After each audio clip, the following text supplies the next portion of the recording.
Hi, welcome to ESL 8103, Exploring Language, Grammar, and Discourse. I'm Julia Reimer, and I'll be your instructor.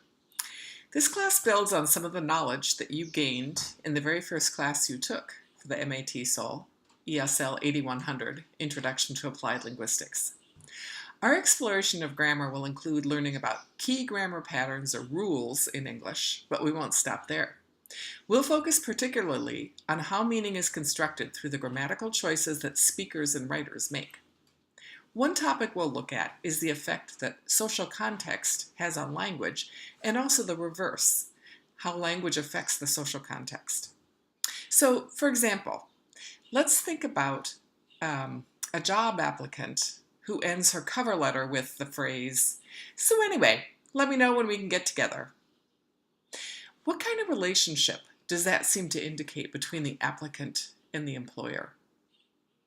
So the syllabus expands further on the topics that we'll cover as well as the course objectives, so be sure that you take a look at that.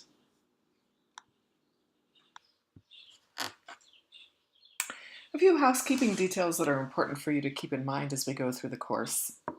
First, you'll be doing a fair amount of work in small groups, either in discussion forums, on wikis, or through face-to-face communication via Skype, Zoom, FaceTime, things like that. In order for that group work to function as a learning experience, it's important for you to contribute in a timely manner. In the course resources area, you'll see a folder called Assignment Rubrics, and one of those rubrics lays out the expectations for participation in more detail, so please be sure to look that over. In general, what I mean by timely is that ideally you make at least one substantive post to the wiki, to a discussion forum, etc. by the third day of the module so that you each have time to interact with each other.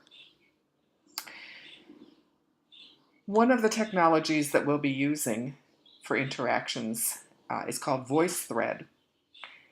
You'll occasionally hear lectures on our topics, and you'll be able to post questions about those lectures directly in VoiceThread.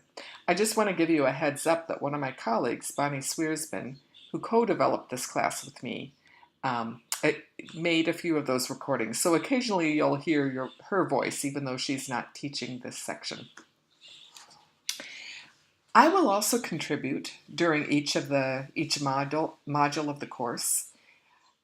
Generally what I do is scan through your contributions to the discussion boards and wikis over the module, the days of the module, and then I'll make some summary comments and send out my answers to the wiki tasks near the end of each module.